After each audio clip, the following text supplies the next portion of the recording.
E aí, pessoal, tudo bem com vocês? Hoje nós vamos falar sobre penal. Vamos falar sobre alguns artigos específicos.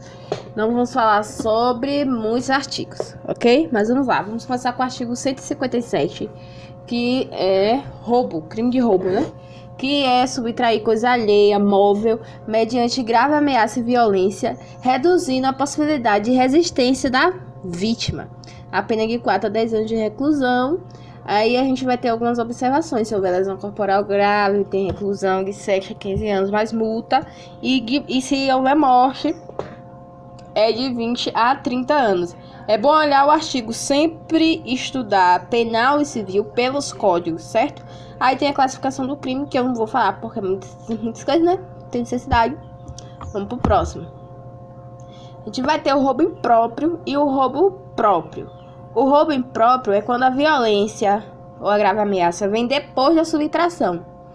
Ele chega, dá a voz de assalto, pega a coisa e pratica a violência ou a grave ameaça só para garantir mesmo, né, o negócio. E o roubo próprio é aquele que a lesão, a violência vem antes do roubo, antes dele subtrair a coisa. Então, impróprio, a violência vem depois. E no próprio vem antes. Muito fácil isso. Aí a gente vai ter também o roubo qualificado, que é aquele que é com lesão corporal grave ou morte, certo? A gente tem aí o roubo de estado de necessidade, que não se aceita muita possibilidade, porém, em determinados casos, isso pode acontecer, certo? Casos de urgência e coisa e tal. Lembrando que o roubo está consumado quando o agente retira o bem da esfera de disponibilidade e vigilância da vítima. Ele tira e desapareceu ali, não tem mais como a vítima pegar, coisa e tal. Aí o crime já está consumado. O artigo 188, que fala sobre a extorsão. Sai do roubo, vamos para extorsão. No instante a gente vai ver a diferença entre roubo e extorsão. Primeira coisa, extorsão, ela é constranger sob violência e grave ameaça para obter indevida vantagem econômica, certo? A pena de 4 a 10 anos de reclusão mais multa. Lembrando que esse constranger aí é você... Como é que se pode se falar? Forçar a vítima, obrigar a vítima, entendeu? E essa é a diferença entre roubo e extorsão. Você vai obrigar a vítima a fazer aquilo pra você, entendeu? No roubo, pra você não, vocês não façam isso. o sujeito ativo do crime vai forçar a vítima, obrigar ela mesma a cometer o crime. No roubo não, ele mesmo que vai cometer, entendeu? E aí a gente tem algumas observações, porque existe algumas aumentos de pena, né? Aí uma que eu ressaltei aqui é se houver restrição de liberdade da pessoa mediante a extorsão, a pena ela vai de 6 a 12 anos. Vamos ter aí a extorsão mediante sequestro, que vai ser sequestrar a pessoa, óbvio, para ter vantagem, alguma vantagem como condição ou o preço do resgate. Essa é a pena de 8 a 15 anos de reclusão. A gente vai ter a extorsão mediante sequestro qualificado, que é nesse sequestro durar mais de 24 horas e a pessoa for menor de 18 anos ou maior que 60 anos. Certo? Se o crime for cometido em quadrilha, bando, terá uma pena de reclusão de 12 a 20 anos. E vamos ter a extorsão mediante sequestro com lesão corporal grave, né? Que é se resultar alguma lesão corporal grave. Até porque quanto mais tempo a pessoa passa ali, mais ela vai tendo desgastes físicos e coisa e tal. Se causar morte, a pena ela chega de 24 a 30 anos de reclusão, de prisão. Vamos agora para o artigo 163, que é o crime de dano. O dano é destruir, inutilizar, deteriorar coisa alheia. Eu acho que esse é um dos mais fáceis que nós vamos falar aqui hoje desses artigos. E a pena de 1 a 6 meses de detenção ou multa. Muito simples, muito fácil ele. Aí nós vamos para o artigo 168, que vai falar sobre a apropriação indébita previdenciária, que é deixar de repassar as contribuições recolhidas pelo contribuinte. A pessoa que contribuía lá para o INSS e tal,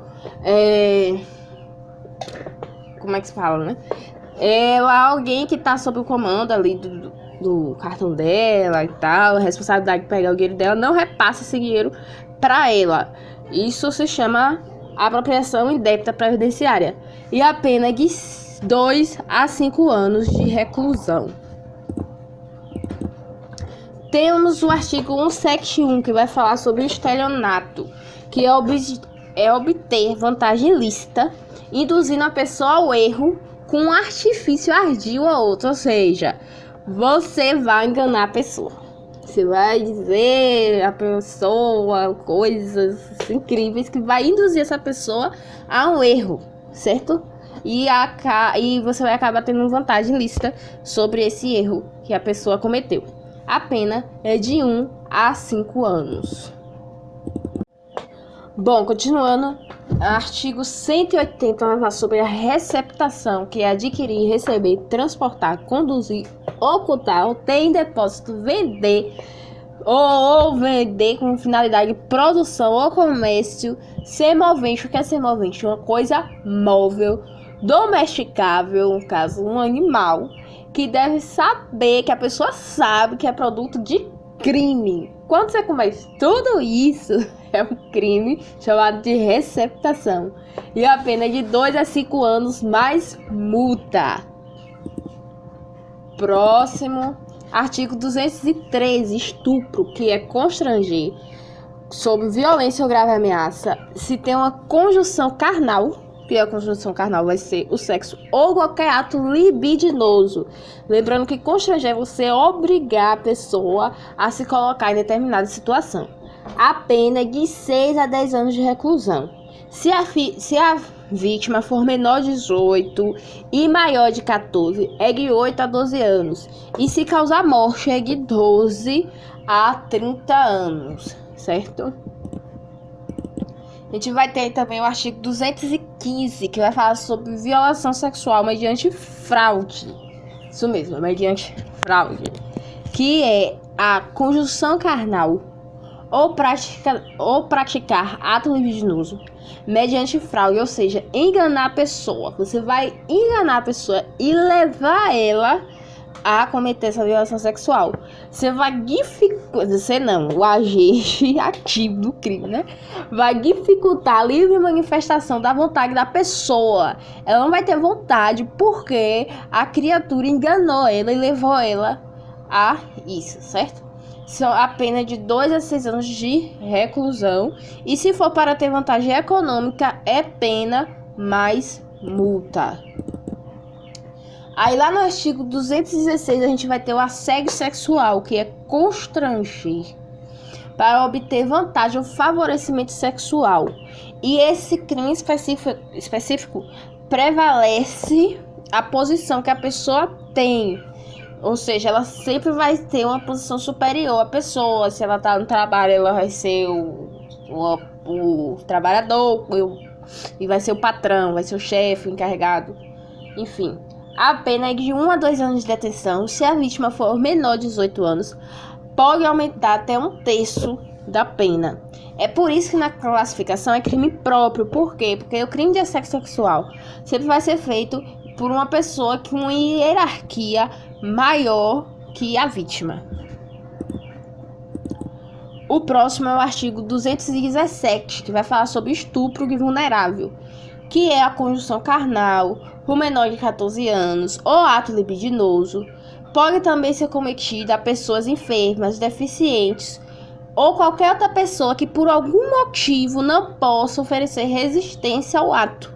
Qualquer pessoa que por algum motivo está inválida e não consegue se defender ou ter resistência é considerado estupro de vulnerável. A pena é de 8 a 15 anos de reclusão. Se a conduta resulta em lesão corporal de natureza grave, a pena é de 10 a 20 anos. Se a conduta resulta em morte, a pena é de 12 a 30 anos. E o nosso último crime de hoje é o artigo 288, que é a associação criminosa, que é quando 3 pessoas ou mais se associam para cometer crimes. A pena é de 1 a 3 anos de reclusão e ela pode ser aumentada pela metade se a associação for armada ou tiver crianças ou adolescentes fazendo parte. Então, esse assunto é pequeno, não é muito difícil e é bom dar uma olhada nas classificações e saber o que cada classificação significa para poder, na hora lá, não ficar fazendo burrice ou colocar alguma coisa que não esteja aí no script. Valeu, gente!